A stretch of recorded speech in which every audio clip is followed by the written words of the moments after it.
Jadi di sini saya akan menjelaskan terkait proyek UAS Sistem Informasi Manufaktur yang berjudul Sistem Informasi Distribusi pada Industri Jamu dan Obat.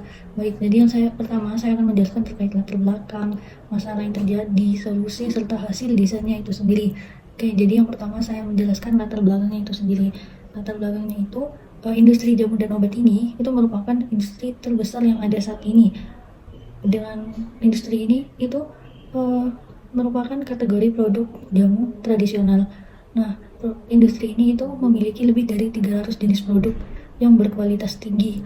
Nah, setelah produk itu telah diproduksi, nah produk itu akan dilakukan proses distribusi itu sendiri. Proses distribusi itu dilakukan oleh 3 PT yang awalnya hanya dilakukan oleh satu saja.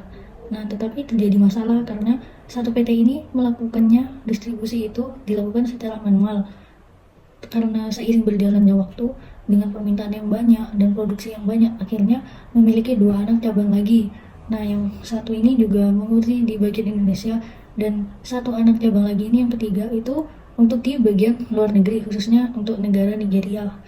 Nah, terjadinya masalah itu serta solusinya itu dengan memiliki anak cabang yang baru. Selanjutnya akan dibuatkan hasil desainnya terkait sistem informasi distribusi itu sendiri untuk industri jamu dan obat, yang dimana 3 PT itu nanti akan mengakses satu sistem informasi distribusi itu. Jadi di sini saya akan menjelaskan apa yang saya kerjakan untuk membuat sistem informasi manufaktur. Dan di sini saya itu ada membuat user interface, use case, diagram activity, dan database-nya itu sendiri. Jadi yang pertama dari UAS-nya itu sendiri adalah sistem informasi distribusi pada industri jamu dan obat. Jadi yang pertama saya akan menunjukkan use case-nya terlebih dahulu. Jadi ini merupakan proses distribusi untuk industri jamu dan obat, di mana ada 3 aktor yang terlibat, yaitu bagian produksi, bagian warehouse, dan bagian distributor, di mana bagian produksi ini yang merupakan CRUD untuk barang jadinya itu apa saja. Lalu bagian warehouse ini dapat melihat list persediaan produk barang jadinya itu sendiri. Lalu jika ingin warehouse ini melakukan input permintaan, warehouse dapat input permintaan produk itu, dan nantinya yang akan dikirimkan oleh bagian produksi itu sendiri untuk input penjadwalannya. Selanjutnya bagian distributor ini dapat melihat barang-barang apa saja yang ada di bagian gudang. Nantinya bagian distributor ini dapat melakukan input permintaan untuk pengiriman produk yang nantinya akan dikirimkan oleh bagian gudang.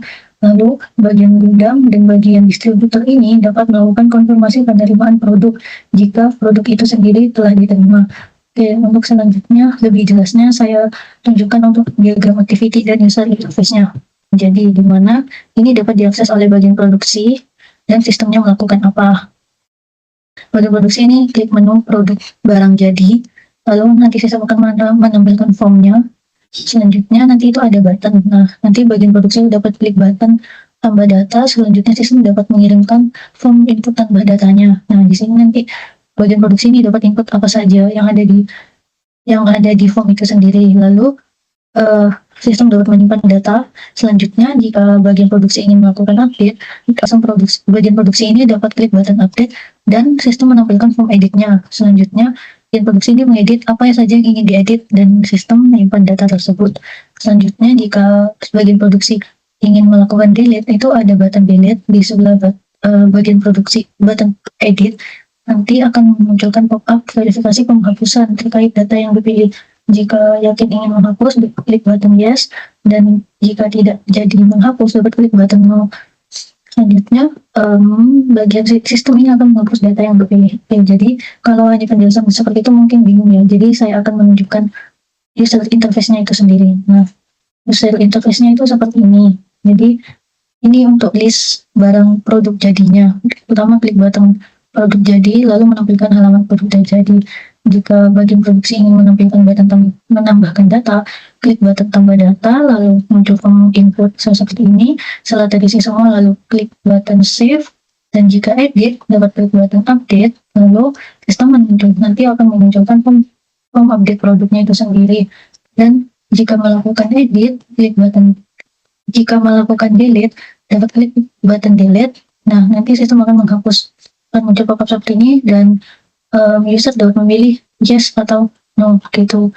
Nah, ini untuk tampilan list produk jadinya itu seperti apa. Ini akan bertambah sesuai dengan yang ditambahkan oleh user itu sendiri. Selanjutnya ini ada